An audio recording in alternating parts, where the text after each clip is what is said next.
שבת שלום. דבר התורה היום מוקדש לכבודה של סבתי ציפורה לויליכט, שברוך השם מלאו לה 90 שנה, שתזכה בעזרת השם לעוד הרבה שנים בריאות ושמחות. השבת בפרשת בלק אנחנו נפגשים עם הברכות שבלעם מברך את עם ישראל. אמנם הוא רצה לקלל, אבל הקדוש ברוך הוא הפך לו את הקללות לברכות.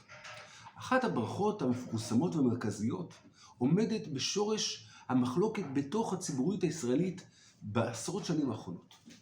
בלעם אומר, כי מראש צורים הראינו ומגבעות אשורנו, הן עם לבדד ישכון ובגויים לא יתחשב. האמירה הזאת של הן עם לבדד ישכון ובגויים לא יתחשב, נתפסת בעיני חלק מהציבור כתור מעמסה, כתור עול, כתור משהו שצריך לשנות. חלק גדול מהציבור רוצה להיות עם נורמלי, עם ככל העמים. לא לתפוס יותר מדי כותרות, לא של אהבה ולא של שנאה, בלי להתבלט, בלי לחשוב שיש בנו משהו מיוחד. אמירה שעם ישראל הוא עם הסגולה, נתפסת כתור גזענות, כתור אמרה מתבדלת, כתור אמרה מתנשאת על עמים אחרים. לעומת זאת, חלקים אחרים בציבור, הציבור האמוני, הציבור התורני, אומרים, חז"ל הדריכו אותנו לאורך כל הדורות שיש משהו מיוחד בעם ישראל. מה אותו דבר מיוחד בעם ישראל? ומה זה ברכה מיוחדת שיש בעם ישראל?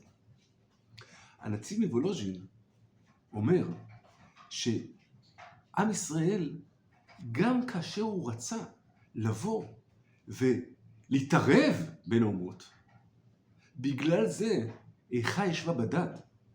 דווקא כאשר הוא רצה לבוא ולהיות כמו כולם, אז הוא קיבל את העונש של לגלות.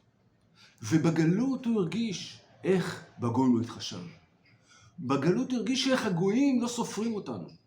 איך הוא שונה מכל העמים. גם כאשר עם ישראל רצה בפועל להתנהג כמו אומות העולם, אומות העולם לא נתנו לנו להרגיש שווים. מה המיוחד של עם ישראל? מה התכונה הזאת שמאפיינת את עם ישראל? אור החיים הקדוש, שהיורצייט שלו יחול ביום ראשון הקרוב, ט"ו תמוז, אומר שבלעם מחפש את השורשים של עם ישראל, כי מראש צורים הראינו מגבעות אשורנו.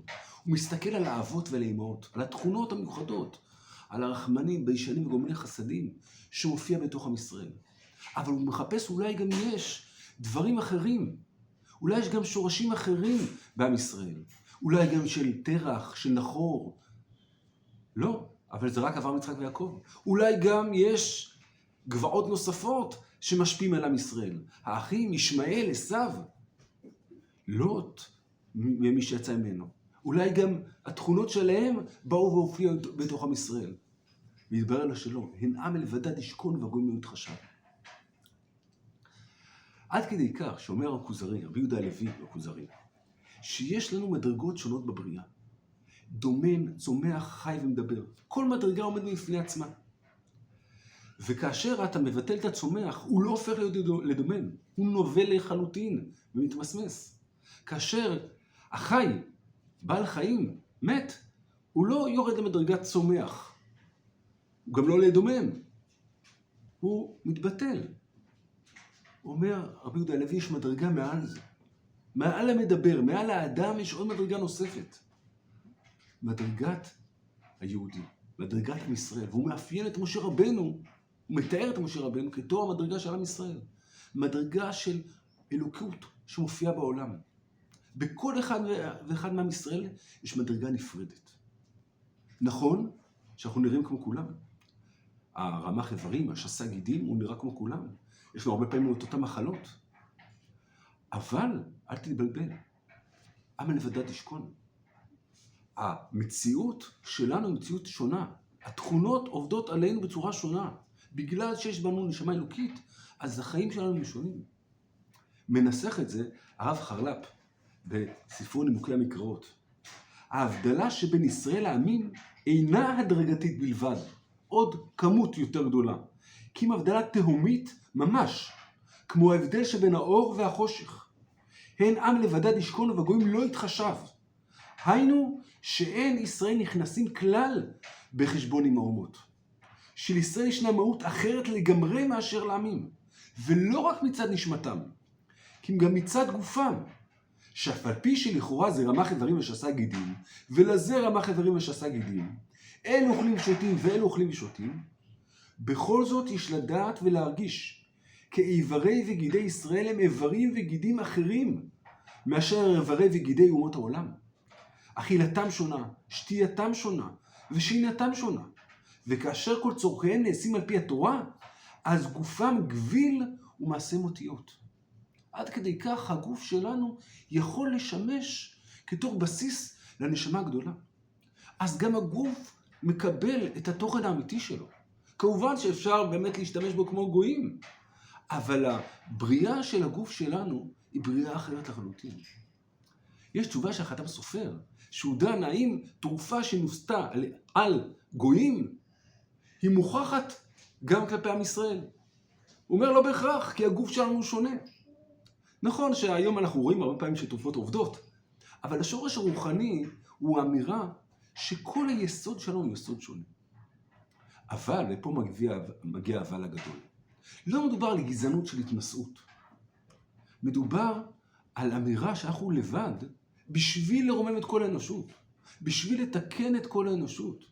שהקדוש ברוך הוא יצר את עם ישראל כתור עם לבדד.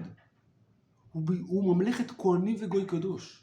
כמו שהכהנים תפקידם לרומם את כל עם ישראל, ככה תפקיד יצירת עם ישראל כתור עם שונה הוא לרומם את כל אומות העולם. לא להוריד אותם ולא להשפיל אותם. יש צורך להילחם ברע, זה ודאי, אבל המלחמה ברע היא בשביל לתקן את המציאות. ככה כותב, מנסח את הדברים, מורנו ורבנו הרב דרוקמן על הפרשה שלנו, הוא אומר, הלבדיות של ישראל איננה חולשה או בדידות מדכא. הלבדיות זו קשורה לייחוד הישראלי, לייעוד של גילוי האמת האלוהית בעולם כולו. זה לא נובע מתנשאות, אלא בסופו של דבר להביא את העמים כולם להכרת בורם, ונשגב השם לבדו ביום ההוא. כמו שעם ישראל עכשיו הם לבדם, ויוותר יעקב לבדו, המטרה היא שכל האומות כולם יכירו את הלבד של הקדוש ברוך הוא. זה מופיע דרך ההופעה של עם ישראל לבדד ישכון. יש צורך לברוא עם מיוחד שהוא נושא את שם השם בעולם. ודרך זה כל האומות כולם בסופו של דבר יגיעו למסקנה הזאת. אנחנו בתהליך, יש כבר דתות מונותיסטיות, יש דתות שכבר התרוממו מעל עבודה זרה, יש מצוות שכבר הפכו להיות מושגי יסוד ודברים ברורים בתוך אומות העולם. מה שבלעם, מואב ומדיין מחתים את עם ישראל גילוי עריות, כבר טאבו ברוב אומות העולם. זה דרך התיקון שעם ישראל מרומם ומקדש את המציאות. המוסר של עם ישראל, הברור שנובע מתוך אלוקיות, נועד לבוא ולרומם את כל האנושות. לכן לא מדובר פה על גזענות חס וחלילה, אלא מדובר פה על סגולה שכל כולה נועדה לקדש את שם השם, לרומם את שם השם ולפאר אותו בעולם.